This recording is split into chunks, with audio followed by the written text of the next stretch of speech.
Strength of materials unit 4। इस video में हम टॉर्सन के जितने भी न्यूमेरिकल्स हैं जैसे में वो सारे करेंगे। तो इसको स्टार्ट करने से पहले मैंने एक टॉर्सन की हाफ आवर की कंप्लीट कंसेप्ट की एक वीडियो बनाई है जिस पे मैंने सारे ये जो फॉर्मूले से सब डिराइव करके बताया हुआ है। तो मैं सपोज कर रहा हूँ कि आपने वो वीडियो देखी है और वो वीडियो देखी होगी तभी मतलब ये समझ में आएगी अच्छे से। तो फिर स्टार्ट करते हैं।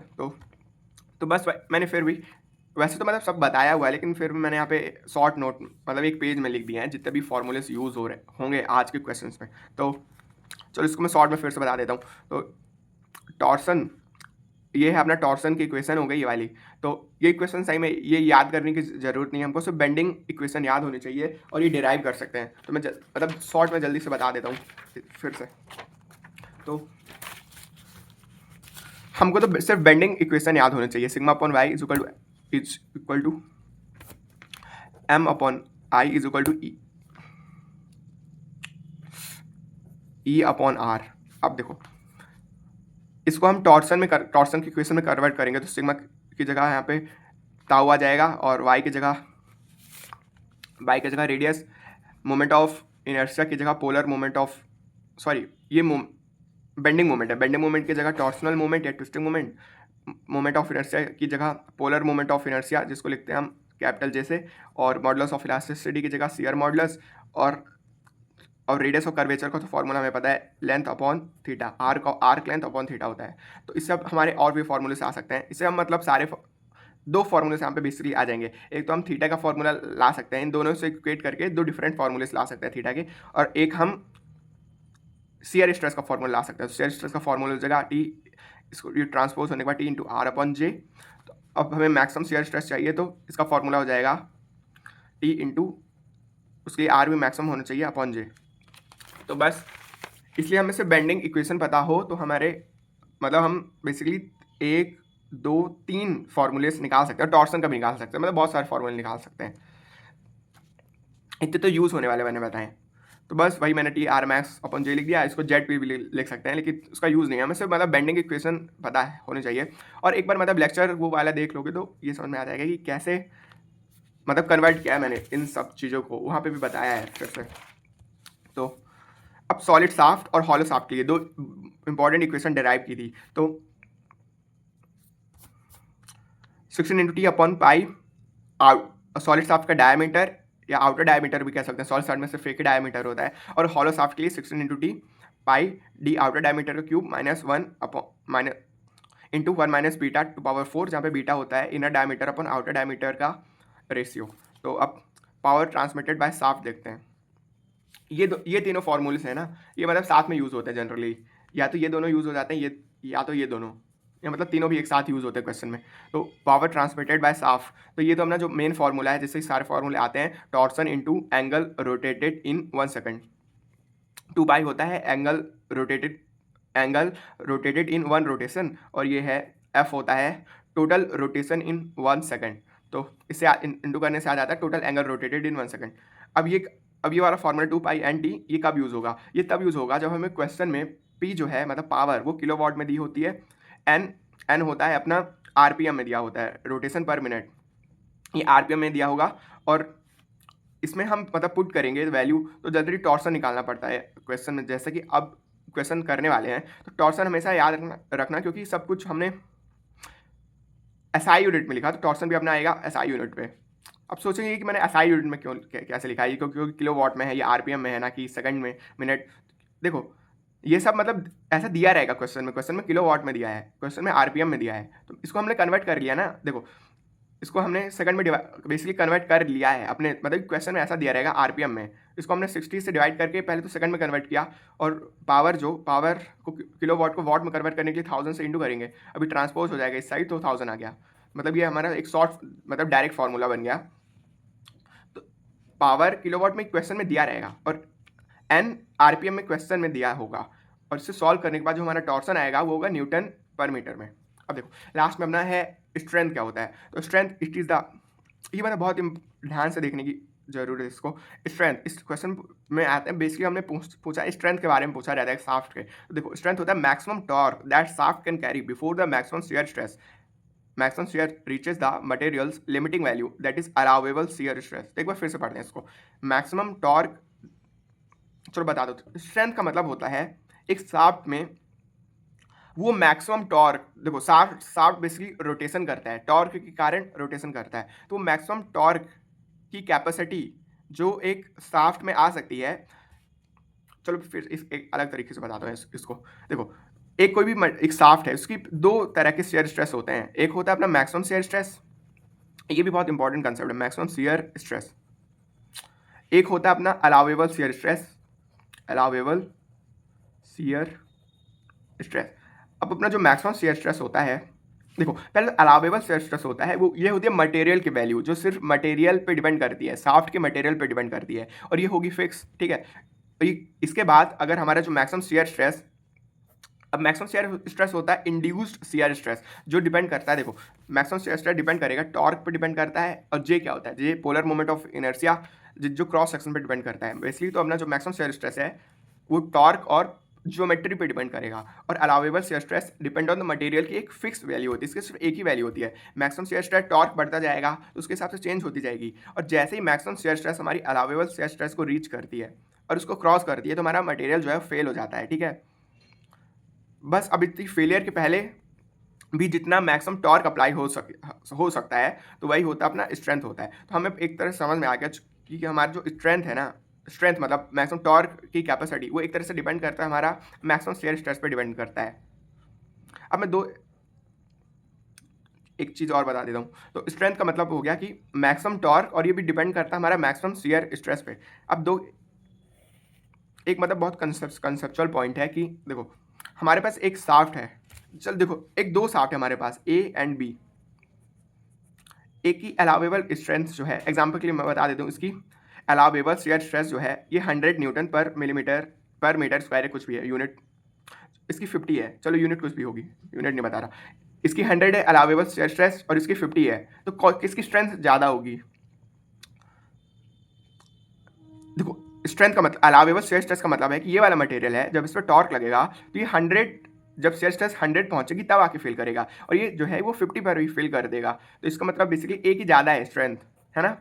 अब देखो इस केस में देखते हैं, मैक्सिमम शेयर स्ट्रेस में ए एंड बी, ए की अगर हमारे पास 100 है और बी की अपनी 50 है, मैक्सिमम शेयर स्ट्रेस। और हाँ एक इंपॉर्टेंट चीज़ है कि सेम टॉर्क अप्लाई हो रहा है, दो मटेरियल है, दोनों पे सेम टॉर्क अप्लाई हो रहा है, और दोनों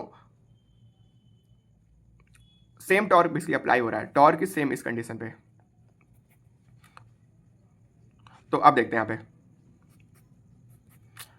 इसका maximum shear stress same torque पे 100 तक मैक्सिमम शेयर स्ट्रेस पहुंच जा रहा है, इसका 50 तक पहुंच जा रहा है, तो इसमें ज़्यादा स्ट्रॉन्ग कौन होगा, मतलब स्ट्रॉन्ग क्या कौन होगा, या उसकी बेसिकली स्ट्रेंथ ज़्यादा कैसे होगी, दोनों वर्ड्स यूज हो जाते हैं।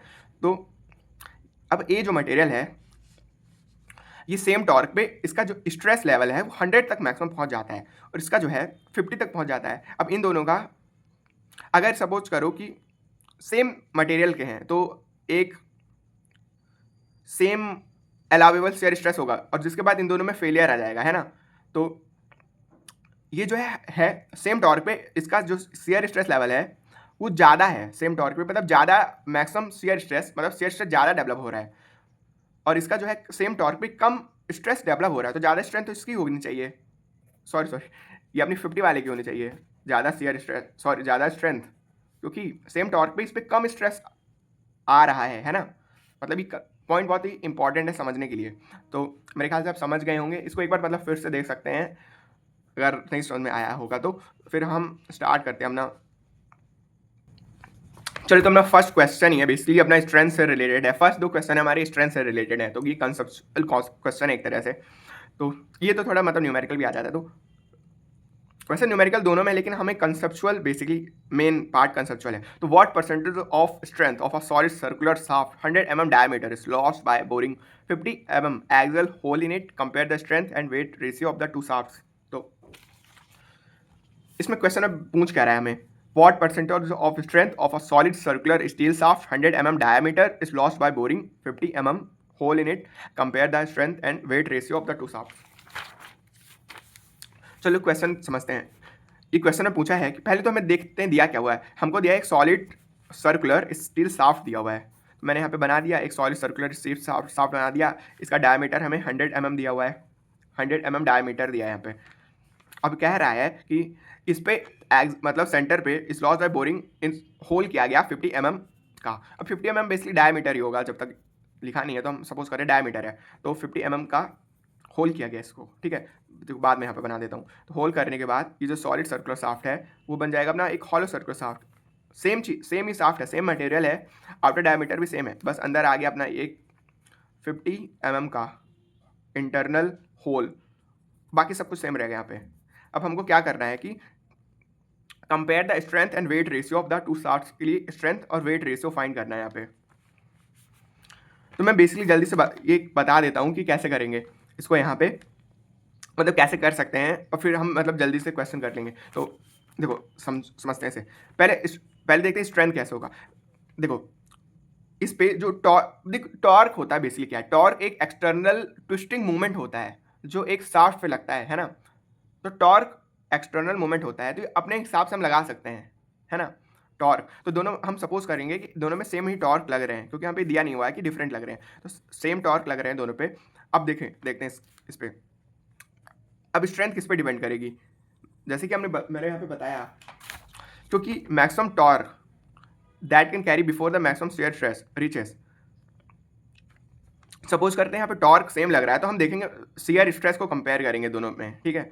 तो जिसका शियर स्ट्रेस बेसिकली डिफरेंस देखेंगे दोनों में, कितने परसेंटेज का डिफरेंस है, जिसका मैक्सिमम शियर स्ट्रेस कम आएगा तो वो होगी ज़्यादा स्ट्रेंथ होगी उसकी।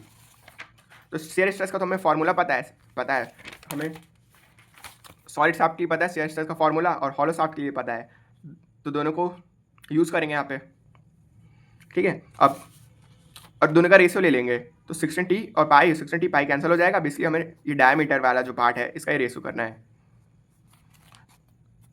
ना। इन दोनों का रेशियो करेंगे, 16t और पाई वाला पार्ट तो कांस्टेंट कैंसिल हो जाएगा, इन दोनों का रेशियो आ जाएगा,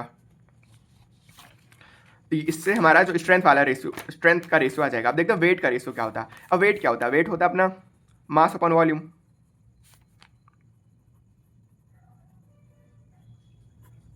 वेट होता है मास अपॉन वॉल्यूम। अब weight is mass upon volume. अब देखते हैं मास क्या होता है यहाँ पे। Sorry weight mass upon volume नहीं होता, गलत बता दिया मैंने। वेट होता है अपना mass upon acceleration due to gravity, ये होता है अपना weight, mass upon acceleration due to gravity. अब मास का फॉर्मूला क्या होता है मास का फॉर्मूला होता है डेंसिटी, हमें पता है डेंसिटी का फॉर्मूला होता है अपना rho is equal to mass upon volume, mass upon volume. अब तो इससे हमारा जो मास का फॉर्मूला आ जाएगा रो इंटू वॉल्यूम, मतलब डेंसिटी इंटू वॉल्यूम, ठीक है। दोनों मटेरियल की डेंसिटी हमें, मतलब एक चीज़ समझ में आ रही है कि हमें बेसिकली रेशियो लेना है ना, तो दोनों का जो ये जो अपना जो मास का रेशियो है या वेट का रेशियो है, दोनों को एक दूसरे डिवाइड करना पड़ेगा। अब जी तो दोनों में सेम होगा, तो जी मान लो तो कैंसल हो जाएगा। अब अपना जो मास और डेंसिटी भी सेम होगी, दोनों मटेरियल सेम ही है क्योंकि, तो ये अपना रो भी कैंसिल हो जाएगा। तो बेसिकली हमको वॉल्यूम का रेशियो चाहिए। अब वॉल्यूम क्या होगा अपना, वॉल्यूम हो जाएगा ऑफ सिलेंडर का एरिया इंटू लेंथ, इसका भी एरिया इंटू लेंथ। अगर हम एक तो सॉलिड शाफ्ट का निकाल रहे हैं और हॉलो शाफ्ट का निकालेंगे, और weight of solid shaft, weight of hollow shaft, इसका भी हो जाएगा एरिया इंटू लेंथ। अब लेंथ भी दोनों की सिमिलर है ना। डिफरेंस किस पे है, एरिया ऑफ क्रॉस सेक्शन पे डिफरेंस है, तो बस एरिया ऑफ क्रॉस सेक्शन का रेशियो लेंगे यहाँ पे। तो बस मेरे ख्याल से अब मतलब समझ गए होंगे कंप्लीट कैसे क्वेश्चन करना है। तो बस अब हमको लिखना है यहाँ पे। देखो मैंने जितना भी गिवन था लिख लिया। Here we have a solid shaft of 100 mm diameter and a 50 mm axle hole is bore out in it, और बेसिकली एक रफ डायग्राम बना लिया यहाँ पे। तो ये आउटर डायमीटर है, आउटर डायमीटर सेम रहेगा, बस इंटरनली एक न्यू डायमीटर या सर्कमफेरेंस आ जाएगा हमारा। तो अब देखते हैं next.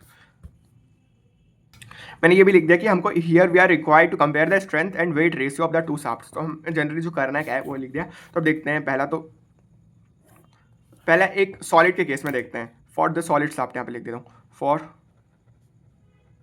Solid shaft.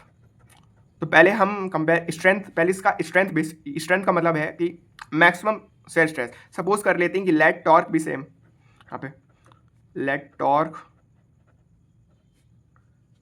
Is same for both shaft. तो बेसिकली इसको अच्छे से लिख सकते हैं। और तो टॉर्क अगर सेम है तो हमें मैक्सिमम शियर स्ट्रेस निकालनी है दोनों के केस में। पहले तो सॉलिड के लिए निकाल देते हैं। For solid shaft maximum shear stress max का फॉर्मूला हो जाता है 16 इंटू टी अपॉन पाई डी क्यूब के डी आउटर का cube.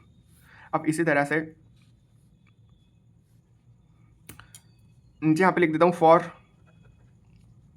Hollow shaft. Hollow shaft के लिए मैक्सिमम शियर स्ट्रेस क्या हो जाएगा, फॉर्मूला जो होता है अपना वही 16 इंटू टी पाई डी आउटर का cube 1 minus beta two power 4 beta inner upon outer diameter का रेशियो। अब यहाँ पे वेट निकालते हैं। वेट तो हो जाता है अपना WEIGHT।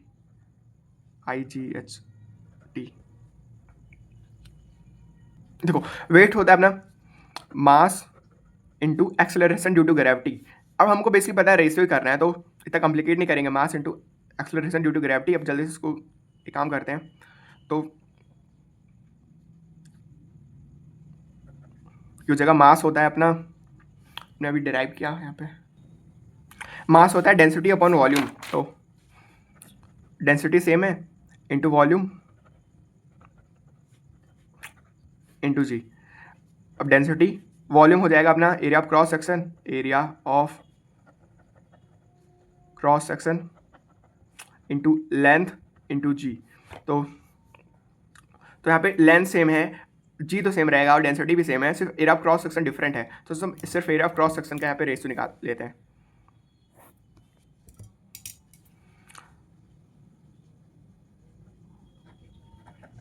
फॉर सॉलिड शाफ्ट ये एरिया ऑफ क्रॉस सेक्शन क्या होगा,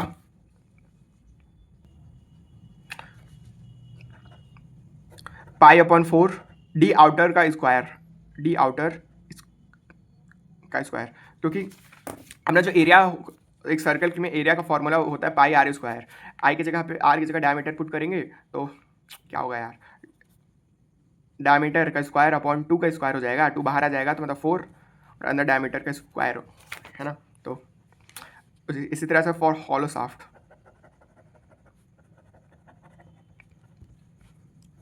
पाई अपॉन 4 डी आउटर का स्क्वायर माइनस डी इनर का स्क्वायर। बस अब हमारे दो रेशियो बन गए यहाँ पे, है ना, फर्स्ट सेकंड,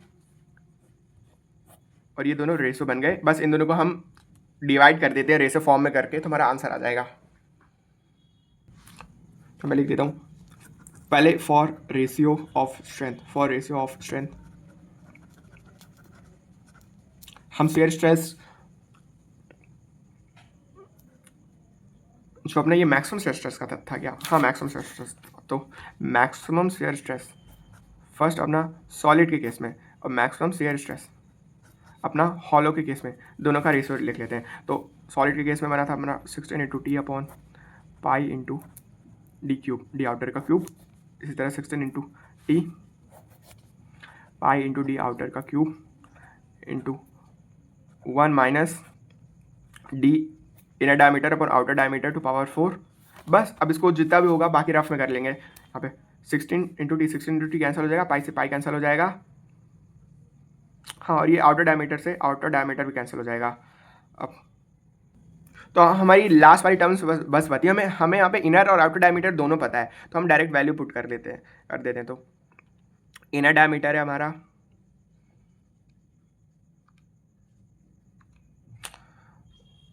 50,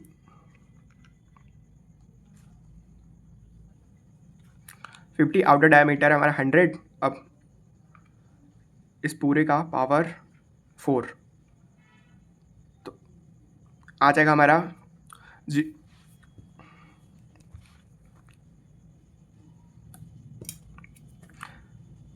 ये जो सबसे नीचे वाली टर्म है, सबसे देखो यहाँ पे आएगा हमारा बेसिकली 15/16, इस पूरे टर्म का 15/16। अब क्या होगा कि ये 16 ऊपर चला जाएगा और 15 नीचे रहेगा। नहीं सॉरी, ऐसा नहीं होगा, इसमें ऐसा होता है कि इस तरह से कुछ जाता है यहाँ पे, तो ये पूरी टर्म ऊपर चल जाएगी। तो आ जाएगा हमारा आंसर 15/16। ठीक है, तो max stress upon max stress solid के केस में और हॉलो के केस में इसका रेशियो आ गया 15/16। मतलब कि सॉलिड में जो मैक्सिमम स्ट्रेस डेवलप हो रहा है वो 15 और कुछ भी मतलब कांस्टेंट वहाँ पे आएगा, और हॉलो केस में 16 आ रहा है। तो ज़्यादा स्ट्रेस किस में डेवलप हो रहा है? हॉलो के केस में। तो मतलब कि सेम टॉर्क पे अगर हॉलो में ज़्यादा स्ट्रेस डेवलप हो रहा है तो ये जो हॉलो है हमारा वीकर होगा। अब कितने परसेंट से वीकर होगा हम यहाँ पे निकाल सकते हैं, परसेंटेज निकाल सकते हैं अपना जो 16 माइनस 15 इंटू 100, तो 1/16 इंटू 100 6.25, तो लिख देता हूँ hence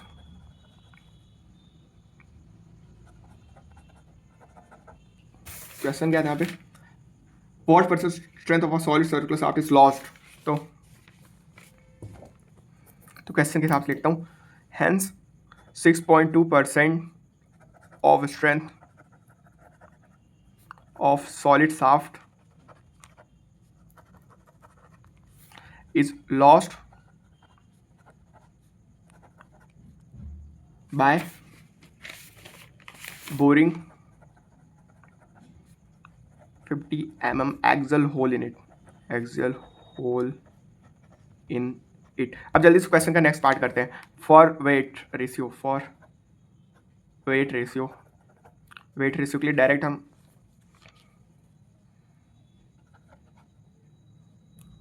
weight of solid shaft, weight of hollow shaft,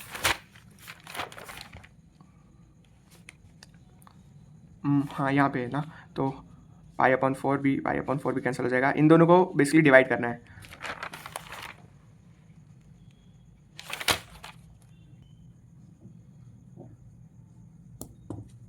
तो मुझे यहाँ पे मतलब पूरी चीज़ें, ये पूरा सब लिखने की जगह मैं डायरेक्ट यही पुट कर देता हूँ, क्योंकि हमें पता है जो डेंसिटी है और ये सब एल एंड लेंथ जी, ये सब दोनों के केस में कैंसिल हो जाएगा ना बेसिकली। तो वो लिखने की जगह मैं डायरेक्ट अपना जो पार्ट कैंसिल नहीं होगा तो वो लिख देता हूँ यहाँ पे। डी नॉट का स्क्वायर माइनस आउटर डायमीटर का square minus outer diameter minus inner diameter का स्क्वायर। हमको इसकी वैल्यू पता है, इसकी 100 का स्क्वायर माइनस 50 का स्क्वायर। अब डायरेक्ट यहाँ पे कैलकुलेटर में पुट कर, तो 4/3 आ रहा है यहाँ पे। 4/3 से समझ में आया कि सॉलिड शाफ्ट का मतलब 4 और हॉलो शाफ्ट में 3 हो गया, मतलब इसकी 25% डिक्रीज आ रहा है। हेंस देयर विल बी 25%, 1/4 का 25% decrease in wait.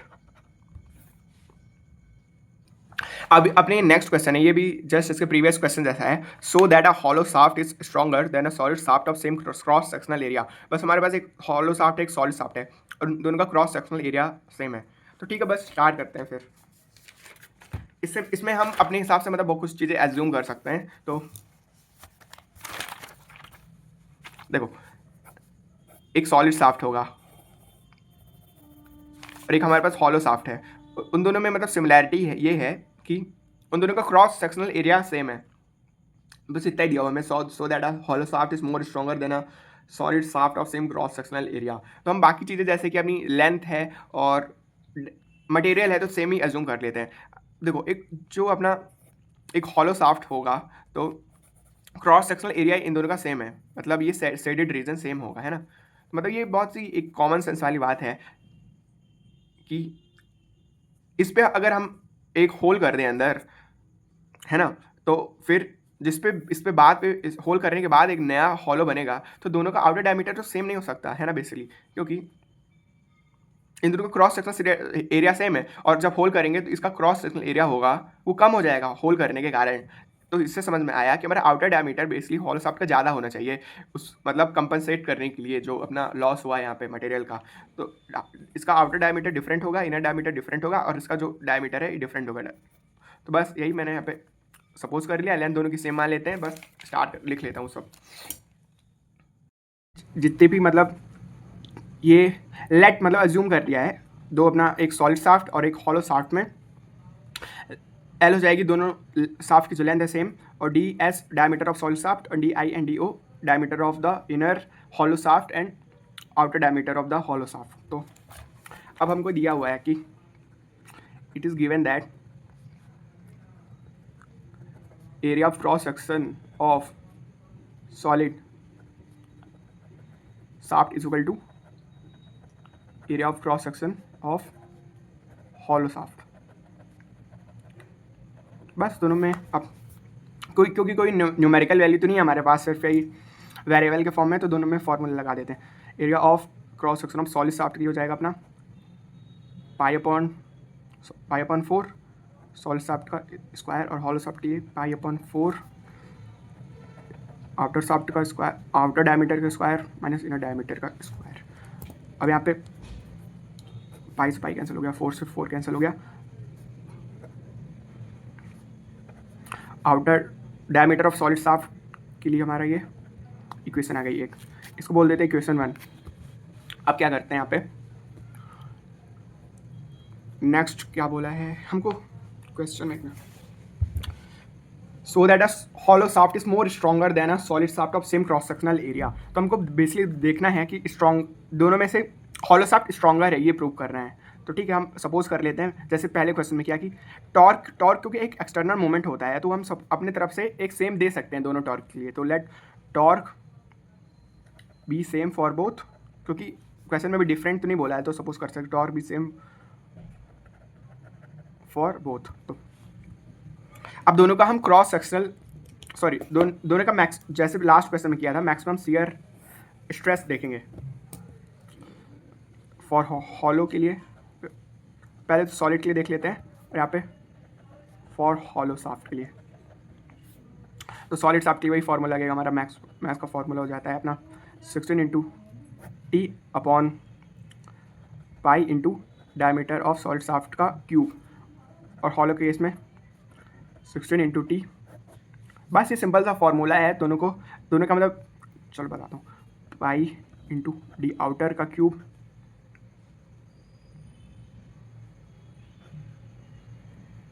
One minus, यहाँ पे बीटा की जगह मैं डायरेक्ट लिख देता हूँ डी इनर आउटर पावर 4। ठीक है, तो अब देखो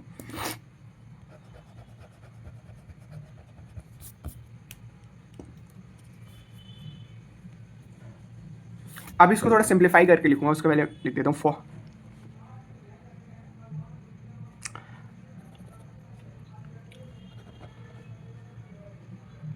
देखो ये बेसिक्स ऑफ प्रिंसिपल जो मैंने सबसे पहले बताया था कि we know for so that hollow shaft is more stronger, for hollow shaft to be stronger, hollow shaft to be stronger,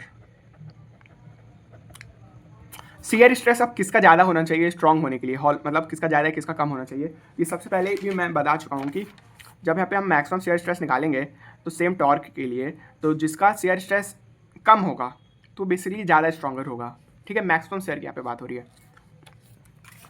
तो हॉलो शाफ्ट के लिए निकालना तो maximum share of hollow shaft should be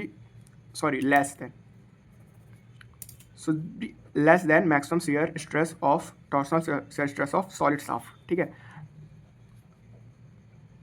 अब इसको ट्रांसपोज कर देते हैं यहाँ पे, मैक्सिमम हॉलो शाफ्ट ये नीचे चला जाएगा, maximum of solid shaft should be less than 1। तो ये हमारी इनइक्वालिटी बन गई, 1 से छोटा होना चाहिए। बस इनइक्वालिटी में वैल्यू पुट करेंगे और सॉल्व करेंगे इसको। उसके पहले अब इसको थोड़ा सिंप्लीफाई कर लेता हूँ अपना। देखो हमने तो हमें पता है रेशियो लेंगे तो 16t और पाई 16t पाई वाला पार्ट तो कट जाएगा, बस इतना जो पार्ट है इसका मैं वो ले लेता हूँ, मतलब सिंप्लीफाई कर लेता हूँ। डी आउटर का cube 1 minus D outer to power 4 D inner to power 4 D outer to power 4 D outer to power 4 minus D inner diameter to power 4, power cut जाएंगे, ये आ जाएगा अपना D outer diameter -4 D inner diameter -4 upon outer diameter इसकी जगह। तो बस हम वही पुट कर देते हैं यहाँ पे 16 into T pi into D S cube upon में 16 इंटू टी पाई। अब ये वाली टर्म है, इसकी जगह हमने यहाँ पे सिंप्लीफाई करके डिराइव किया, तो पुट कर देता हूँ यहाँ पे D outer to power 4 minus D inner to power 4 अभी डी जो आउटर डायमीटर नीचे लिखने की जगह मैं उस ऊपर ट्रांसपोज कर देता तो यहाँ पे चला जाएगा डी आउटर। अब जितनी चीज़ें यहाँ पे कट रही हैं तो उसको कैंसिल कर देते हैं। 16 से 16 कट गया, टी से टी कट गया, पाई से पाई कट गया, should be less than 1।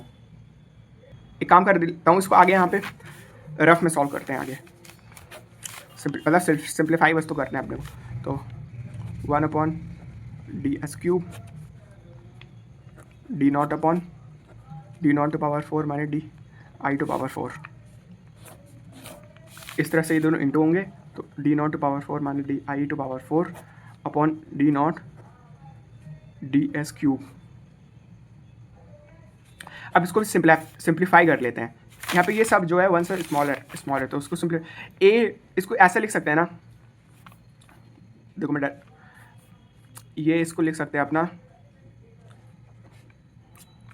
a⁴ minus b⁴ लिखा हुआ है तो इसको a का स्क्वायर माइनस b स्क्वायर ऐसे लिख सकते हैं। अब दोनों में a square minus b square का फॉर्मूला लगा देंगे।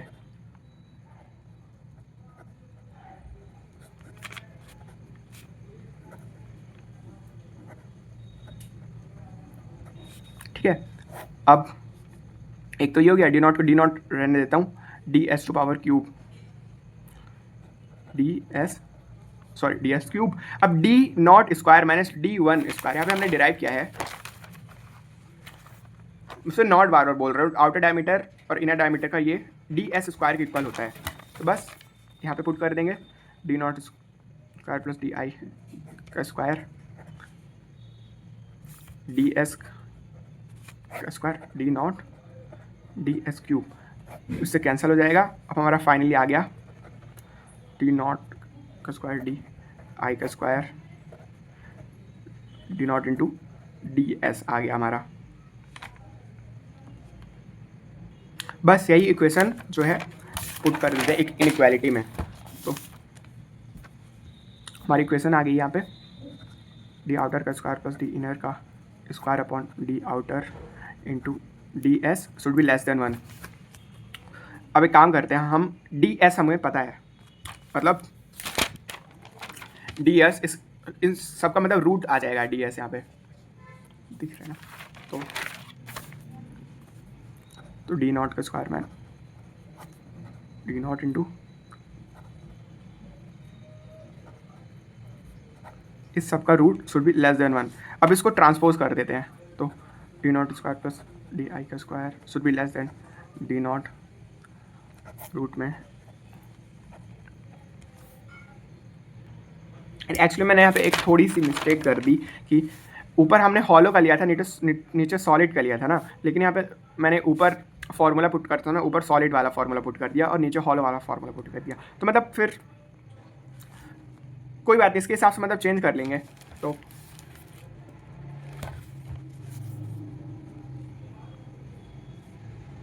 अब पूरा तो मतलब करने की जगह मैं सिर्फ एक चेंज कर देता हूँ कि यहाँ पे ऊपर ही सॉलिड कर देता हूँ और नीचे हॉलो कर देता हूँ, और इस हिसाब से अपनी इनइक्वालिटी भी चेंज हो जाएगी।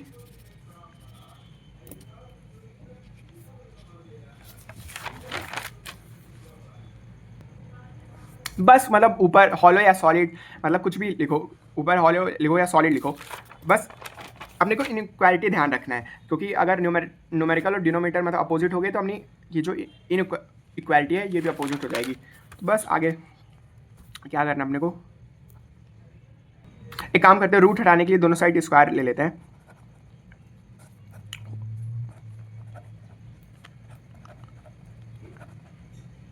देखो अब यहाँ पे d0 लिखा है, मतलब आउट di लिखा है, तो थोड़ा हम इससे मतलब फैमिलियर नहीं है, तो मतलब सिंपल लगे दिखने में, तो d0 की जगह i मान लेते हैं, di की जगह हम b मान लेते हैं। बस ऐसा लिख के हम सॉल्व करेंगे तो a स्क्वायर b स्क्वायर का whole square a square minus b square, अब ये हो जाएगा अपना a⁴ b⁴ 2a square b square should be greater than a⁴ minus a square b square. अब आगे बस अपना कंप्लीट होने वाला है, सिंपल ट्रांसपोज कर देते हैं जैसे इक्वेशन में करते हैं, तो plus b square 2ab square यहाँ जाके प्लस हो जाएगा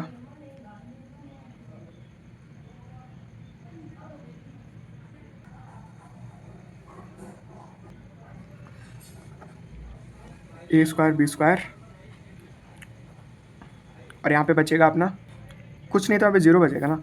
अब ए टू पावर 4 ये दोनों कैंसिल हो जाएगा, अपना फाइनली आंसर आ जाएगा बी स्क्वायर प्लस 2 ए का स्क्वायर बी का स्क्वायर प्लस ए का स्क्वायर बी का square should be greater than B square, और ये हो जाएगा total 3a square B square should be greater than 0। अब हमको चेक करना है कि ये सही है कि नहीं। सिंस हमें पता है स्क्वायर वाली चीज़ें हमेशा मतलब पॉजिटिव ही होंगी, और 3 से पॉजिटिव से इंटू भी करेंगे तो ये पॉजिटिव ही रहेगा, तो ये मतलब 0 से तो बड़ा होगा, तो ये पता है हमें। इसलिए सिंस किसी का भी स्क्वायर, सिंस x का square always greater than 0, therefore proof हो गया हमारा। क्या लिख सकते हैं, देयरफॉर हैंस शोन।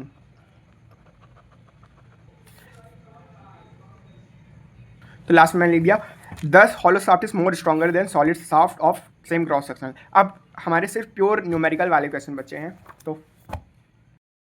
तो फिर ये अपना न्यूमेरिकल है अ सॉलिड शाफ्ट 2023 का। वैसे मैंने सब क्वेश्चन की क्लिप लगा दूंगा ऊपर। तो a solid shaft 125 mm in diameter transmit 120 kilowatt at 160 rpm. Find the maximum shear stress induced in the shaft. Find also the angle of twist in a length of 7.5, और C हमको C या G कह सकते हैं उसे, modulus of rigidity या share modulus दिया हुआ है 8 × 10⁴ न्यूटन पर मिलीमीटर स्क्वायर। तो ठीक है, मैं पहले एक चीज़ बता देता हूँ कि अपना जो भी टॉर्सन के जितने भी न्यूमेरिकल्स हैं पूरे सब्जेक्ट में सबसे इजी न्यूमेरिकल्स टॉर्सन के ही हैं। मतलब इनका डिफिकल्टी लेवल में 4/10 या 3/10 बोलूँगा। सिर्फ एक बस थोड़ा मतलब ठीक ठाक है, एक जो लास्ट में हम न्यूमेरिकल करेंगे उसको हम 5/10 या 6/10 कह सकते हैं उससे। तो ठीक है, चलो स्टार्ट करते हैं इसको। तो पहले तो मैं जितनी भी दी हुई हैं गिवन लिख लेता हूँ। तो मैंने जितनी भी गिवन चीज़ें लिख दी हैं, डायमीटर, पावर, अपना रोटेशन पर मिनट RPM दिया हुआ था, share modulus, length of the shaft. और देखो इसमें मैं 2 चीज़ें बताना चाहता हूँ यहाँ पे। फर्स्ट तो जितने भी यूनिट्स हैं इसमें एक मतलब मेन जो क्वेश्चन में मतलब गलत होने की प्रोबेबिलिटी मैक्सिमम यूनिट में हो जाए, तो हमने सबसे पहले डिसाइड कर लेते हैं कि सभी यूनिट्स को SI यूनिट में कन्वर्ट कर लेंगे। ठीक है, तो पहले से हमने कन्वेंशन डिसाइड कर दिया ताकि गलती होने का चांस ना हो। अब सेकंड चीज़ है, बस सेकंड चीज़ फॉर्मूला अप्लाई करना है। हमको पूछा क्या यहाँ पे, मैक्सिमम शियर स्ट्रेस पूछा है और एंगल ऑफ ट्विस्ट पूछा है।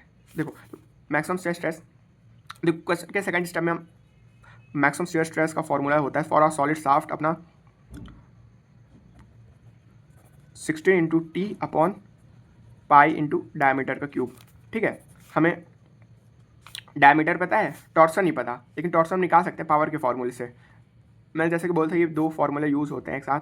तो पावर का फॉर्मूला होगा अपना 2 × π × n T 60 × 1000, क्योंकि यहाँ पे इसको मैंने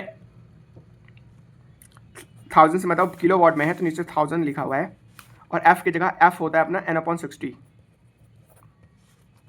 तो अपने को टॉर्सन फाइंड करना है ना, तो टॉर्सन ट्रांसपोज कर देंगे पावर × 60 × 1000।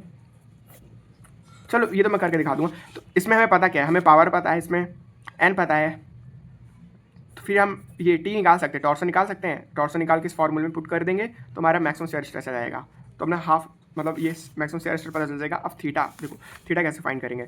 थीटा का फिर फॉर्मूला होता है अपना T × L G × J।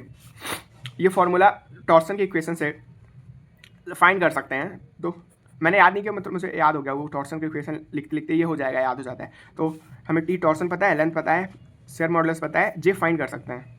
ठीक है, तो J हम फाइंड कर लेंगे। हमें डायमीटर पता है ना, तो फिर ठीक है, J होता है पोलर मोमेंट ऑफ इनर्शिया। इसका फॉर्मूला होता है अपना π/32 d⁴। बस अब ये अपना क्वेश्चन कंप्लीट हो जाएगा इस तरह से। तो बस भाई मैंने मैक्सिमम शियर स्ट्रेस का फॉर्मूला लिखा है। यहाँ पे हमको टॉर्सन चाहिए, टॉर्सन आ जाएगा पावर से 2 × π × n × T/60 × 1000। तो अपना टॉर्सन हो जाएगा अपना पावर × 60 × 1000 × 2 × π × n। और वैल्यू पुट कर देते हैं यहाँ पे। P क्या है, P है अपना पावर है 120 × 60 × 1000 2 × π, अपना n है 160। तो बस इसको जल्दी से फॉर्मूला में पुट कर देते हैं। अब मैं यहाँ पे एक कैलकुलेटर की मतलब ट्रिक बताऊंगा, अगर आपको पता है तो सही है, नहीं पता तो मतलब हाफ टाइम में कर सकते हैं। पहले तो टॉर्सन है ना, तो पहले ये फंक्शन अपना इस 991 ES कैलकुलेटर में काम करेगा, अपना फंक्शन वाला फंक्शन पे क्लिक करेंगे, फिर 120 × 60 × 1000 अपॉन में 2, और पाई यहाँ पे डायरेक्ट वैल्यू पुट कर देते हैं, shift into 10 to power x से, और अपना 160। देखो अब इक्वल टू, ये हमारी वैल्यू आ गई। अब इस वैल्यू को मुझे पुट करना है इसमें, तो वैल्यू बार बार लिखनी ना पड़े, इसकी एक ट्रिक है। देखो इसको वैल्यू को सेव कर सकते हैं यहाँ पे, तो हम शिफ्ट और ये रिकॉल और ये अपना हाइफ है, शिफ्ट रिकॉल हाइफ, तीनों बटन को एक साथ मतलब 1 by 1 प्रेस करेंगे, शिफ्ट रिकॉल हाइफ, आंसर इंटू सी आ गया, हमारा सेव हो गई है। चलो अब इसमें पुट कर देते हैं, sigma max is equal to 6 into जो भी हमारी वैल्यू है डायरेक्ट पुट ही कर देंगे इस पर, पाई इंटू डी हमें पता है 125 का क्यूब है ना,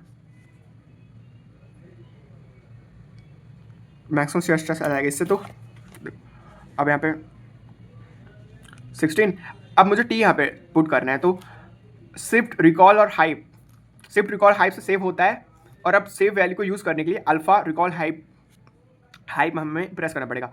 अल्फा पहले तो इंटू कर देता हूँ, इंटू अल्फा रिकॉल हाइप, तो सी आ गया हमारा यहाँ पे, इंटू पाई इंटू 125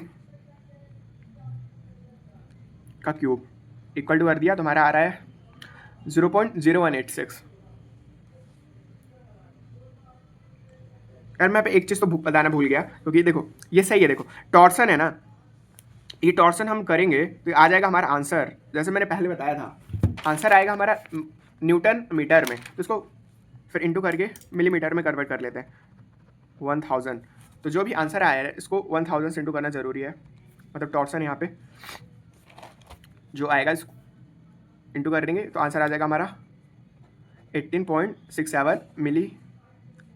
अब मैक्सिमम शेयर स्ट्रेस है तो Newton per millimeter square, unit लिखना ज़रूरी है सब में। अब नेक्स्ट स्टेप फॉर हमको एंगल फाइंड करना है फॉर थीटा। थीटा होता है अपना total angle of twist, angle of twist, तो इसका फॉर्मूला होता है theta is equal to T into L G into J. और अगर ये फॉर्मूला नहीं आता तो डायरेक्ट मतलब इससे ये जो इक्वेशन है ना, पहले इक्वेशन बनाओ फिर इससे डिराइव कर सकते हैं आसानी से।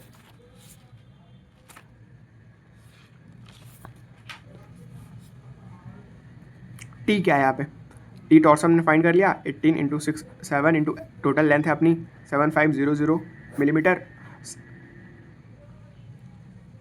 शायद मैंने पहले बोल दिया था कि सब एसआई यूनिट में लेना है, लेकिन मतलब एसआई यूनिट में ज़रूरी नहीं कि एसआई यूनिट मिले, जैसे कि हमें दिया हुआ है, जैसे कि हमने लेंथ में मिलीमीटर, हम जनरली क्या स्ट्रेस को न्यूटन पर मिलीमीटर स्क्वायर में लिखते हैं ना, मतलब ज़्यादातर मैं कन्वेंशन में ऐसे ही जितने भी क्वेश्चन कराए हैं स्ट्रेस को न्यूटन में लेता हूँ और लेंथ को मिलीमीटर में लेता हूँ, तो उसको मिलीमीटर में कर लिया है। तो अपने हिसाब से मतलब जो भी कन्वर्जन करना हो तो वो सबसे पहले डिसाइड कर लेना है, ताकि क्वेश्चन के बीच में ना करना पड़े। अपना जी है 8 × 10⁴, क्योंकि ये भी न्यूटन में मिलीमीटर में दिया हुआ है, तो सब कुछ मिलीमीटर में कर रहे हैं यहाँ पे।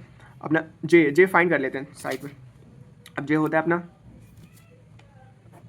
जे is equal to pi upon 32 into d⁴। बस इसको कैलकुलेटर में फाइंड कर लेते हैं, पाई अपॉन 32 इंटू डी क्या है, डी हमारा डायमीटर कितना था 125 था, 125 की पावर 4। देखो अब इस वैल्यू को भी मैं सेव करूँगा यहाँ पे, इक्वल टू किया मैंने, जो भी हमारी वैल्यू आ गई तो लिखने की जगह शिफ्ट रिकॉल हाइप से सेव कर ली मैंने। अब डायरेक्ट इसमें पुट कर देता हूँ,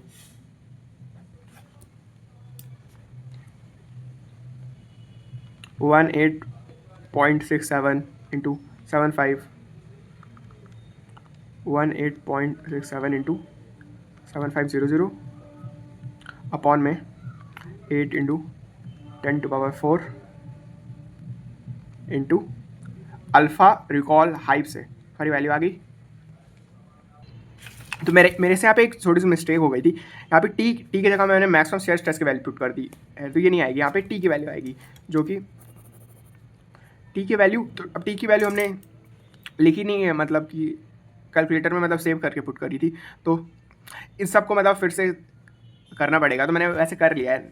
तो हमारा आंसर आ रहा है 0.0280 और आंसर आएगा कि रेडियंस में। इसको डिग्री में कन्वर्ट करने के लिए 180 अपॉन पाई से इंटू कर देंगे तो डिग्री में आ जाएगा 1.6 डिग्री। अब देखो चाहे तो शॉर्ट में कर सकते हैं, जैसे कि मैंने यहाँ पे टी की मतलब अगर भूल गई तो एक तो ये भी तरीका है कि इन दोनों को इक्वेट करेंगे, मतलब जे हमें फाइंड नहीं करना पड़ेगा, हमें स्ट्रेस पता है शेयर स्ट्रेस, और शेयर स्ट्रेस मैक्सिमम पता है, और आर की जगह हम रेडियस पुट कर देंगे आर मैक्सिमम। तो ऐसा करेंगे तो और इजीली आ जाएगा हमारा आंसर। तो बस अपना ये मैक्सिमम शेयर स्ट्रेस और एंगल ऑफ ट्विस्ट आ गया। अब नेक्स्ट देखते हैं। अब अपना नेक्स्ट क्वेश्चन देखते हैं यहाँ पे 2022। अब ये कहता है कि a solid shaft of 180 mm diameter is proposed to be replaced by a hollow shaft of external diameter 2 times the internal diameter if the same power is to be transmitted at the same speed and at same level of shear stress. Find the internal and external diameters of the hollow shaft. तो देखो यहाँ पे पहले तो question को हम पढ़ेंगे और जो भी मतलब दिया हुआ है तो लिख लेते हैं। यहाँ पे मैं मतलब रफ में कर रहा हूँ कि कैसे सॉल्व कर सकते हैं इसको, यहाँ पे मतलब फाइंड आउट करेंगे। तो अब सॉलिड शाफ्ट, मेरे को सॉलिड शाफ्ट का डायमीटर दिया हो बेसिकली, तो ठीक है डायमीटर दिया सॉलिड शाफ्ट का 180 mm इस propose to be replace by, इसकी जगह एक हॉलो शाफ्ट मतलब रिप्लेस करेंगे of external diameter 2 times the internal diameter. देख ऑफ एक्सटर्नल डायमीटर, इसका एक्सटर्नल डायमीटर हो जाएगा 2 times द इंटरनल डायमीटर। ठीक है, तो ये क्वेश्चन मिल गई। If the same power is to be transmitted if the at the same speed and at same level of shear stress, find the internal and external diameter of hollow shaft। तो हमको basically DO outer diameter and inner diameter find करना है। तो हमारे इसमें से कुछ भी पता चल जाए तो हम इसमें पुट करके दूसरी चीज़ फाइंड कर सकते हैं, है ना। मतलब आउटर डायमीटर भी फाइंड कर लिया तो इसमें वैल्यू में पुट करेंगे तो इनर डायमीटर आ जाएगा हमारा। अब देखो यहाँ पे दिया हुआ है कि बहुत सी चीज़ें सेम है, सेम पावर सेम है, अपनी स्पीड सेम है। स्पीड से क्या मतलब होता है, स्पीड से मतलब है स्पीड होता है डिस्टेंस अपॉन टाइम, और यहाँ पे डिस्टेंस तो मतलब रोटेट हो रही है ना, तो रोटेशन पर मिनट सेम होगी। Of at same level of shear stress, तो शेयर स्ट्रेस सेम है तो हम तो मैक्सिमम शेयर स्ट्रेस का फॉर्मूला अप्लाई करते हैं दोनों केसेस में, तो मैक्सिमम शेयर स्ट्रेस भी सेम होगा दोनों केस में। ठीक है, तो अब यहाँ पे देखते हैं। तो मैक्सिमम शेयर स्ट्रेस का फॉर्मूला दोनों केस में हो जाएगा अपना, पहले तो मतलब फॉर्मूला लिखते हैं यहाँ पे सॉलिड के लिए और हॉलो के लिए। तो सॉलिड के लिए होता है अपना 16 इंटू टी पाई 180 जो ये दिया हुआ है सॉलिड के केस में का क्यूब, और इसके केस में 16 into T pi into outer diameter का cube 1 minus inner diameter upon outer diameter की पावर 4। देखो इसमें हम और ये दोनों इक्वल हैं, ठीक है। तो 16t और 16 ये कट जाएगा, पाई कट जाएगा, हमारा बेसिकली ये वाली टर्म और ये वाली टर्म को इक्वेट करना पड़ेगा। तो इन दोनों को इक्वेट कर देंगे। 180 भी हमें पता है, और यहाँ पे डी आई की जगह हम डी नॉट लिख सकते हैं बेसिकली, है ना। तो external diameter is 2 times the internal diameter, ये तो ठीक है। बस यहाँ पे पुट कर देंगे हम या तो आउटर डायमीटर इनर डायमीटर की जगह हम डी नॉट अपॉन 2 पुट कर देंगे, तो हमारे सिर्फ डी नॉट की टर्म में एक इक्वेशन बन जाएगी। अब उसको सॉल्व करेंगे, हमें डी नॉट की वैल्यू पता चल जाएगी, और फिर से डी इनर डायमीटर फाइंड कर लेंगे इस इक्वेशन से, तो हमारा आंसर हो जाएगा इस तरह से, मतलब सॉल्यूशन हो जाएगा। अब देखो टी मैंने मतलब कैंसिल क्यों करेंगे, यहाँ पे टॉर्क सेम नहीं दिया हुआ, लेकिन हमें पता है पावर का फॉर्मूला होता है अपना 2 into pi into N into T 60 into 1000। अब यहाँ पे दोनों केसेस में अपनी पावर सेम है बोला है, स्पीड सेम है, टॉर्क भी तो सेम होगा ना, है ना। इस मतलब फॉर्मूले से समझ में आ रहा है कि टॉर्क भी सेम होगा, तो इसलिए टॉर्क दोनों का कैंसिल हो जाएगा। तो मैंने यहाँ पे गिवन चीज़ें लिख दी है, अपना डायमीटर ऑफ सॉलिड शाफ्ट और जो outer diameter is 2 into inner diameter. अब देखो अपना power as a power and speed is same जैसा कि दिया हुआ है given, therefore torque will also be same. Torque या टॉर्सन या ट्विस्टिंग मोमेंट सेम चीज़ है, will be same for both cases simply लिख देता हूँ, सॉलिड और हॉलो का केस बन रहा है यहाँ पे। अब देखो अब नेक्स्ट में हमको क्या करना है, हमको दिया हुआ है कि शेयर स्ट्रेस भी सेम है, तो दोनों का शेयर स्ट्रेस निकाल के इक्वेट करेंगे। तो फॉर सॉलिड यहाँ पे for solid for hollow. Maximum shear stress होता है सॉलिड के केस में 16 इंटू टी पाई डी का क्यूब, तो डायरेक्ट लिख देता हूँ 180 का क्यूब। अब इस यहाँ पे होता है मैक्सिमम शियर स्ट्रेस होता है अपना 16 into T pi into outer का क्यूब इंटू 1 माइनस पे D inner upon D outer to power 4। अब देखो इसको सॉल्व करते हैं, तो इसको मैं साइड में यहाँ पे जल्दी सॉल्व कर लेते हैं कि डी इनर क्या है। देखो डी इनर को डी इनर रहने देते हैं, डी नॉट हमें डी आउटर दिया है 2 into D I, 2 into D I, तो डी आई से कैंसिल हो जाएगा, बचेगा अपना 1/2। अब ये इसको हम सॉल्व कर लेते हैं जल्दी से कैलकुलेटर में। डायरेक्ट में 1 माइनस यहाँ पे 1 डिवाइडेड बाई 2 ब्रैकेट कंप्लीट करता हूँ। तो मैंने फॉर्मूले में पुट की वैल्यूज़ और आ रहा है हमारा 15/16 जो कि हो जाएगा 0.9375 के। तो बस इन दोनों को लास्ट में क्रिएट कर देता हूँ। Since shear stress is equal, जैसे कि दिया हुआ है गिवन, इन दोनों को इक्वेट कर देंगे तो हो जाएगा हमारा 16 इंटू टी पाई इंटू 180 का cube is equal to 16 into T pi into D naught का क्यूब इंटू, और इसके लिए हमारी वैल्यू आ गई है कैलकुलेटर में 0.9375। अब जो कैंसिल हो रहा है तो कैंसिल कर देते हैं, 16 कैंसिल हो रहा है, पाई से पाई कैंसिल हो जा रहा है, ऊपर वाला सब कुछ कैंसिल हो गया, तो डायरेक्ट आ जाएगा 180 क्यूब इंटू डी थीटा का क्यूब इंटू 0.9375। तो इससे हमारा डी थीटा जाएगा, डायरेक्ट इसमें वैल्यू पुट कर देते हैं कैलकुलेटर में।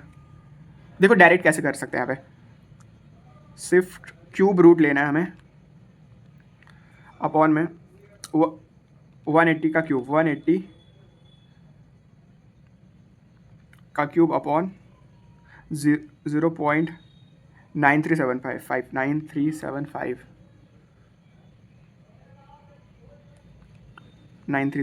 था ना, आ रहा है हमारा 183.91 मिलीमीटर। अब इंटरनल डायमीटर क्या है, इंटरनल डायमीटर हाफ है, तो इसका हाफ हो जाएगा अपना 91.95 मिलीमीटर्स। तो बस हो गया ये आउटर डायमीटर इनर डायमीटर।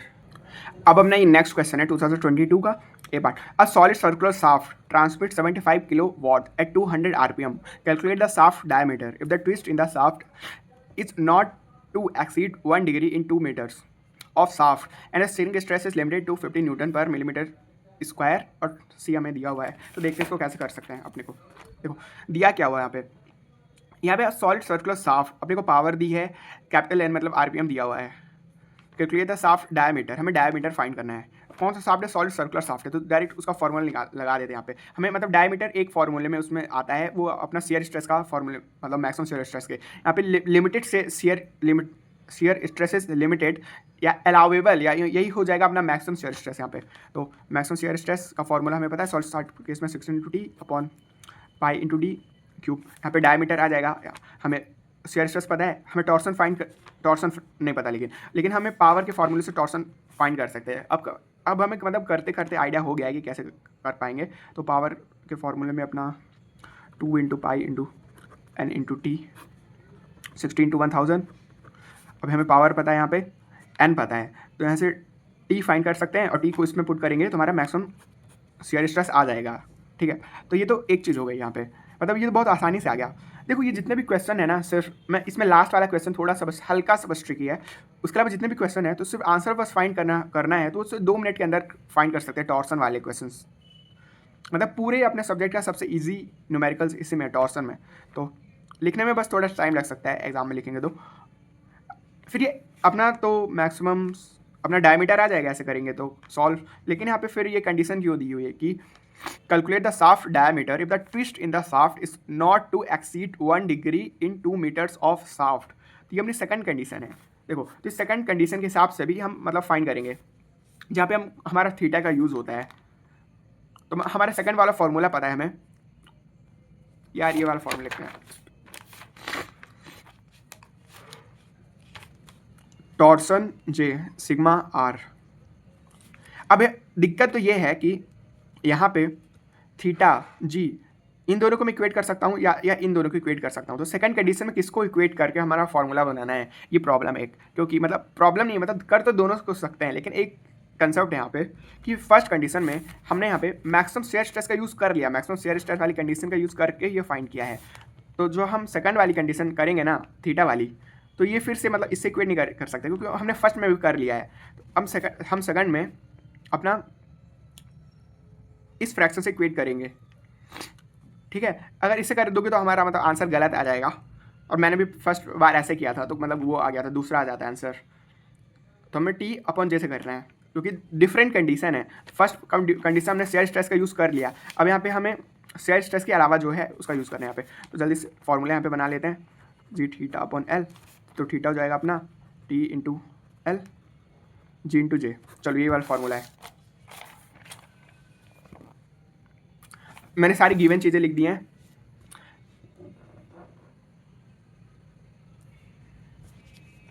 देखो यहाँ पे जे क्या होता है यार, जे होता है अपना pi upon 32 into D to power 4। तो हमारे ऐसे मतलब सब कुछ तो हमें पता है, यहाँ पे पुट कर देंगे तो हमारा डायमीटर आ जाएगा, और उन दोनों डायमीटर में से जो डायमीटर बड़ा होगा तो वही होगा आंसर, क्योंकि हमें सेफ रखना है उसको। तो जितना मतलब डायमीटर बड़ा होगा तो सेफ्टी उतनी ज़्यादा होगी। तो मैंने अपना गिवन में पावर लिख लिया, यहाँ पे एन लिखा हुआ है, लिमिटिंग या मैक्सिमम शेयर स्ट्रेस लिखा है यहाँ पे सी और G. Also twist in the shaft को मैंने पहले रेडियन में कन्वर्ट कर लिया, इन 2 मीटर्स उसको मिलीमीटर में कर लिया ऑफ शाफ्ट लेंथ, क्योंकि हमने स्ट्रेस मिलीमीटर में था। अब इसको सॉल्व करते हैं, तो फॉर सॉलिड शाफ्ट अपना मैक्सिमम शेयर स्ट्रेस होता है 16 into T pi into d cube.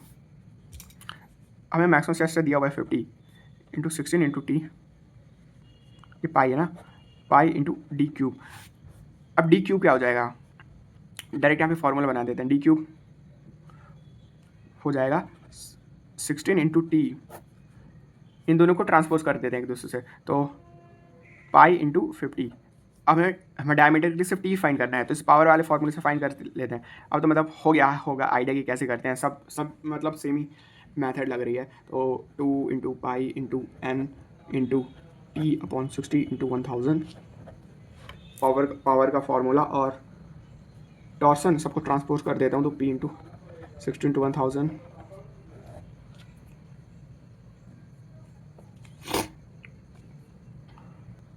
Upon में 2 इंटू पाई इंटू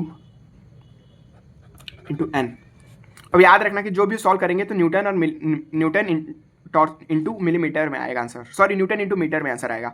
डायरेक्ट इसको पुट कर देता हूँ। अपना पावर है अपना 75 इंटू 60 इंटू 1000 अपॉन में 2 into pi into capital N है अपना 200 3580। अब इसको 1000 से इंटू कर देते हैं तो हमारा मिलीमीटर में आंसर आ जाएगा 3580986.22 मिलीमीटर। अब मिलीमीटर टॉर्सन है ना, तो न्यूटन इंटू मिलीमीटर। अब मिलीमीटर में कन्वर्ट करना जरूरी है इसको, नहीं तो आंसर मतलब गलत हो जाएगा यहाँ पे, क्योंकि पहले मीटर में आता है आंसर, इसलिए मैंने मतलब बार बार उसको बता रहा हूँ। अब इसको इसमें पुट करते हैं, तो मैं सेव कर लेता हूँ वैल्यू सिर्फ रिकॉल हाइव से। अब नेक्स्ट में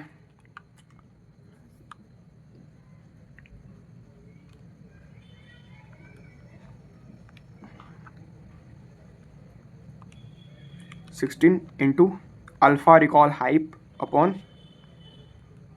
पाई इंटू 50, आंसर आ जाएगा हमारा 71.44 मिलीमीटर। अब ये तो हमारी सेकंड कंडीशन होगी। अब देखते हैं, सॉरी फर्स्ट कंडीशन से आ गया, बाय द सेकंड कंडीशन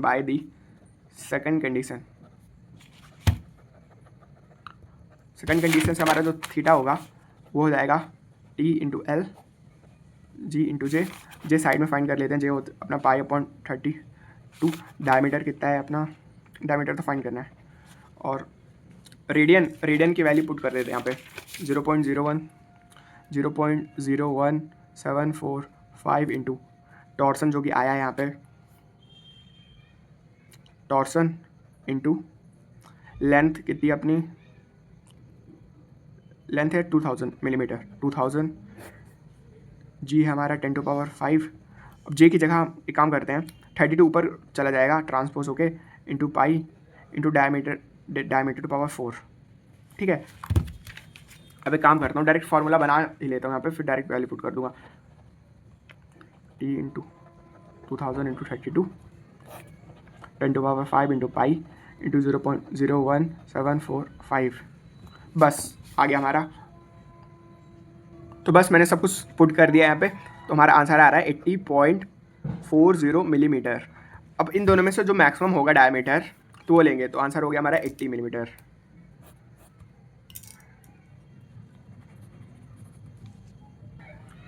तो अपना ये लास्ट क्वेश्चन है 2019, मतलब न्यूमेरिकल में लास्ट है।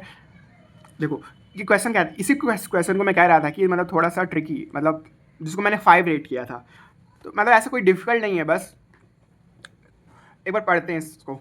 तो a solid shaft of mild steel 200 mm, मतलब डिफरेंट है थोड़ा सा जो बाकी क्वेश्चन से। A solid shaft of mild steel 200 mm in diameter is to be replaced by a hollow shaft of alloy steel for which the allowable shear stress is 22% greater than mild steel. If the power to be transmitted is to be increased by 20% and speed of rotation is to be increased by 6%, determine the maximum internal diameter of hollow shaft. The external diameter of the hollow shaft is to be 200 mm. तो हम एक काम करते हैं, यहाँ पे पहले तो मैंने सब कुछ यहाँ पे लिख लिया है जो हमारा दिया हुआ है कि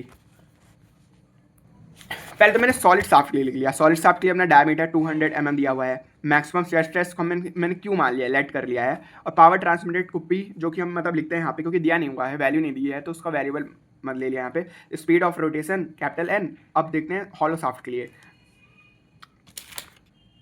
देखो अब हॉलो शाफ्ट के लिखते हैं, यही इंपॉर्टेंट है कि हॉलो शाफ्ट के लिए हम इक्वेशन कैसे बनाएंगे, मतलब टर्म्स कैसे लिखेंगे। तो इसमें मैंने फॉर हॉलो शाफ्ट के लिए, फॉर हॉलो शाफ्ट पहले तो देखते हैं हमको फाइंड क्या करना है। हमको external diameter of the hollow shaft दिया हुआ है, maximum internal diameter of the hollow shaft find करना है, तो हम उसको डी आई मान सकते हैं ना, मतलब डी आई हमेशा लिखते हैं। तो अब जो दिया है वो लिख लेते हैं यहाँ पे, which the for the hollow shaft, चलो मैं डायरेक्ट कॉपी में लिख देते हैं उसको, मतलब मेन कॉपी में। फॉर द हॉलो शाफ्ट के लिए अपना आउटर डायमीटर है 200 mm, 200 mm। अब इसके लिए मैक्सिमम स्ट्रेस कितना है, देखो अब ये अब मतलब ये है मेन चीज़ जो मैं कर रहा हूँ यहाँ पे। Hollow shaft of alloy steel for with the allowable shear stress या maximum shear stress 22% greater than mild steel. अब इसको लिखते हैं कैसे, 22% ग्रेटर को देखो 22% होता है 22/100%, मतलब पर 100 23 हो जाएगा 0.22, मतलब 0.22%। मैं बोलूँ कि 1 में 22% इंक्रीज़ कर दो तो क्या हो जाएगा, 1 में 21 प्लस 22% उसका जो कि होता है अपना 0.22, उसको लिखेंगे 1.22, है ना। तो यहाँ पे मैंने पहले सपोज कर लिया था अपना इसके फॉर द सॉलिड शाफ्ट के लिए मैक्सिमम शेयर स्ट्रेस क्यू, तो अब फॉर द हॉलो शाफ्ट के लिए हो जाएगा अपना 1.22 इंटू क्यू, गिवन ये दिया हुआ है सब। अब नेक्स्ट चीज़ देखते हैं, if the power to be transmitted is to be increase by 20%, अपनी जो पावर है वो भी 20% ज़्यादा है, तो यहाँ पे पावर ट्रांसमिटेड हो जाएगा इसकी पावर से 20% ज़्यादा, मतलब 1.2 से इंटू करेंगे, 1.2 इंटू पी। अब नेक्स्ट चीज़ देखते हैं यहाँ पे, स्पीड ऑफ रोटेशन कितनी ज़्यादा है, 6%, तो speed of rotation in RPM. अब इससे इंटू कैसे करेंगे, देखो करेंगे तो एन से, लेकिन यहाँ पे वैल्यू क्या आएगी, 6% का इंक्रीज मतलब 6/100 जो कि हो जाएगा 0.06, तो 1 में 0.6 प्लस करेंगे। तो मैंने सब फर्स्ट टाइम किया था सिर्फ यही गलती कर दी थी, मैंने 1.6 लिख दिया था, तो इसके कारण में आंसर गलत आ गया था, बाकी सब सही किया था, सिर्फ 6% को 1.06 लेना है, ना कि 1.6, क्योंकि वो 60% हो जाएगा 1.6 लेंगे। अब आगे देखते हैं यहाँ पे। अब नेक्स्ट स्टेप में इस क्वेश्चन में मतलब बाकी क्वेश्चन की जगह तरह ही अपना वो क्या बोलते हैं सॉलिड साफ्ट, मतलब साफ्ट वाला फार्मूला लगता है और एक पावर वाला फार्मूला लगता है, मतलब मैक्सिमम। तो यहाँ पे लिख देता हूँ फॉर सॉलिड साफ्ट, यहाँ पे फॉर हॉलो साफ्ट। पहले तो अपना मैक्सिमम स्ट्रेस फाइंड कर का फॉर्मूला लिखते हैं 16 into T pi upon diameter का क्यूब। तो अपना डायमीटर यहाँ पे शॉर्ट साफ्ट के केस में 200 दिया हुआ है ना, 200, तो इसका क्यूब हो जाएगा। और फॉर हॉलो साफ्ट के लिए मैक्सिमम स्ट्रेस हो जाएगा अपना, मतलब फार्मूला पहले यहाँ पे मैं लिख रहा हूँ, जो सिर्फ फार्मूला लिख रहा हूँ 16 इंटू टी पाई और इंटू आउटर डायमीटर दिया हुआ है अपने को फॉर द हॉलो साफ्ट 200 दिया है। दोनों का आउटर डायमीटर सेम है 200 cube into 1 minus inner diameter. हमको इनर डायमीटर फाइंड करना है, तो इनर डायमीटर को हम x मान लेते हैं यहाँ पे, x अपॉन 4 और आउटर डायमीटर 200 टू पावर 4। अब यहाँ पे एक ट्विस्ट है, अपने को क्वेश्चन में ना कहीं पे भी टॉर्क सेम है ऐसा तो नहीं लिखा। वैसे चलो पहले तो पावर का लिख लेते हैं, फिर वो उस पर आऊँगा। पावर का फॉर्मूला जगह 2 into pi into N into T upon 60 into 1000। Power का फॉर्मूला तो मतलब दोनों के लिए सेम ही होगा। अब यहाँ पे हमें n पता है, t और पावर भी हमें नहीं पता पावर, मतलब हमें इक्वेशन बस पता है, और t हम इससे फाइंड कर सकते हैं t। लेकिन चलो एक काम करते हैं, यहाँ पे ये पता पावर का जनरल फार्मूला जो कि दोनों में लगेगा। तो हमें टॉर्सन फाइंड करना, जैसे हमें करते हैं पहले टॉर्सन फाइंड करते हैं, फिर इसको मैक्सिमम शियर स्ट्रेस के इक्वेशन में पुट करते हैं। टॉर्सन का फॉर्मूला यहाँ पे बना लेता हूँ 16 इंटू 1000, बाकी टर्म्स नीचे 2 इंटू पाई इंटू एन यहाँ पे। अब क्योंकि यहाँ पे टॉर्सन डिपेंड किस पे कर रहा है, अपने टॉर्सन डिपेंड करता है यहाँ पे पावर पे और एन मतलब स्पीड पे। अब दोनों केसेस में सॉलिड साफ्ट के केस में और हॉलो साफ्ट के केस में अपना पावर भी डिफरेंट है ना। इक्वेशन दिया हुआ है अपने को 1.2 से एक इंक्रीज हो रही है, और अपना जो एन है वो किससे इंक्रीज हो रहा है 1.06% से इंक्रीज हो रहा है। तो अपना जो टॉर्सन है वो भी इंक्रीज होना चाहिए, है ना, मतलब इंक्रीज या डिक्रीज जो भी हो वो नहीं पता मैं बेसिकली, लेकिन चेंज होना चाहिए। तो ये दोनों डिफरेंट हो जाएंगे T1 एंड T2। तो इससे हम टॉर्सन दोनों के लिए फाइंड कर सकते हैं। अब क्या करना है कि हमें वी नो सबसे हम लोगों को ये इक्वेट कर देना इन दोनों को, जो हमारा मेन फार्मूला है। तो Q का क्या रिलेशन था अपना,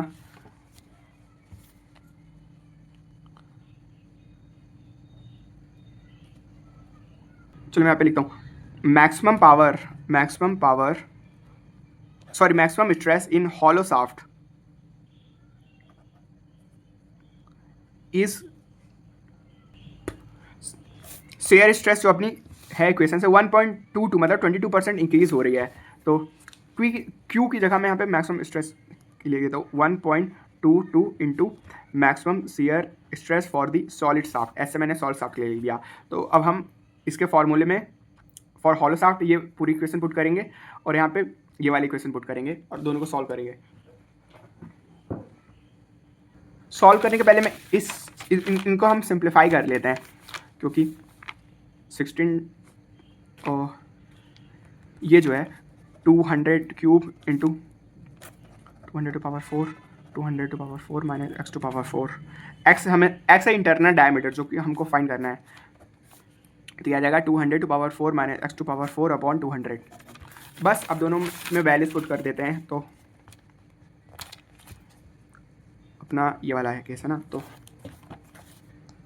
16 into T2 upon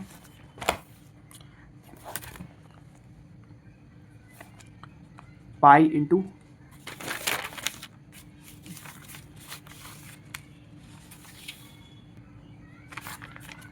200 to power 4 minus x to power 4।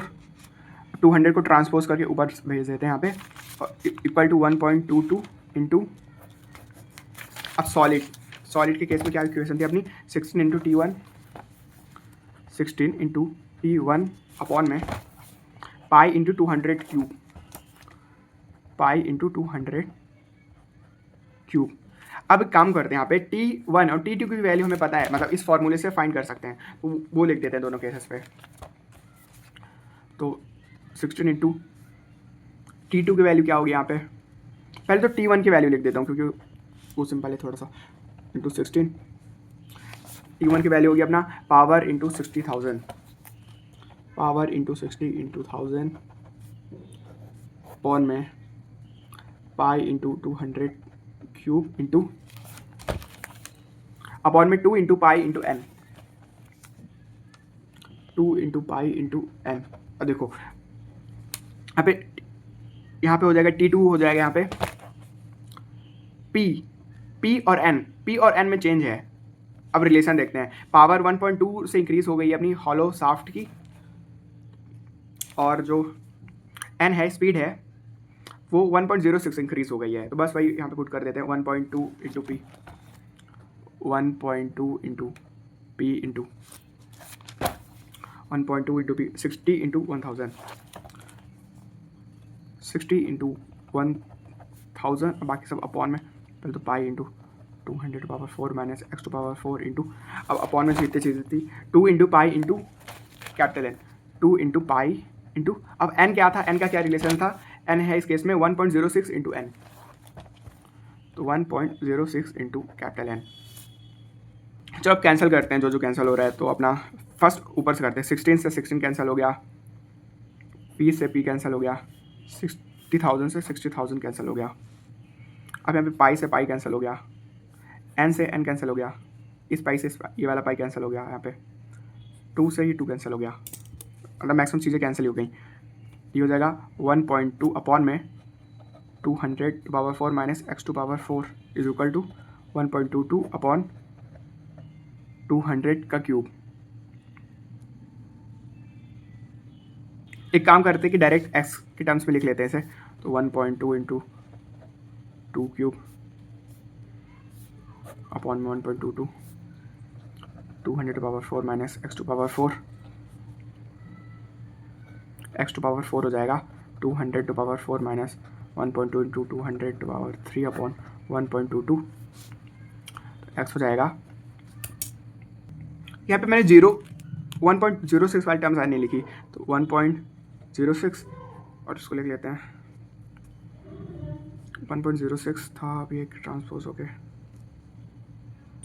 यहाँ पे आएगा 1.06, अब 1.22 के साथ ही इसे ट्रांसपोज कर देंगे, तो और यहाँ पे भी 1.06। अब इसको डायरेक्ट फार्मूले में पुट कर देते हैं, 200 to power 4 minus 1.2 into 200 cube upon में 1.22 इंटू 1.06, बस ये वैल्यू आ गई। शिफ्ट रिकॉल हाइप से मैंने सेव कर लिया इसको, अब डायरेक्ट √4 करना है ना, तो अल्फ़ा रिकॉल हाइप से 199, सॉरी यार मैंने यहाँ पे एक मिस्टेक और कर दी, यहाँ पे 200 तो मैंने लिखा ही नहीं, यहाँ पे तो 200 भी आएगा ना, तो फिर 200 यहाँ पे आएगा, तो यहाँ पे भी 200 आएगा, फिर 1.2 के साथ 200, 1.2 के साथ 200 आएगा।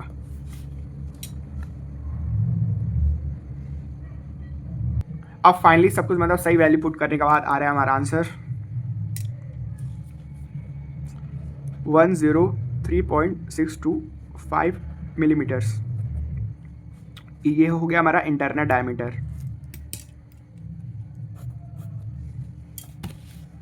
बस इसमें वैल्यू पुट करने का मतलब ध्यान रखना पड़ेगा, जहाँ पे ज़्यादा टर्म्स आ जाती हैं, तो जैसे इस बार मैंने खुद 2 बार गलती कर दी यहाँ पे।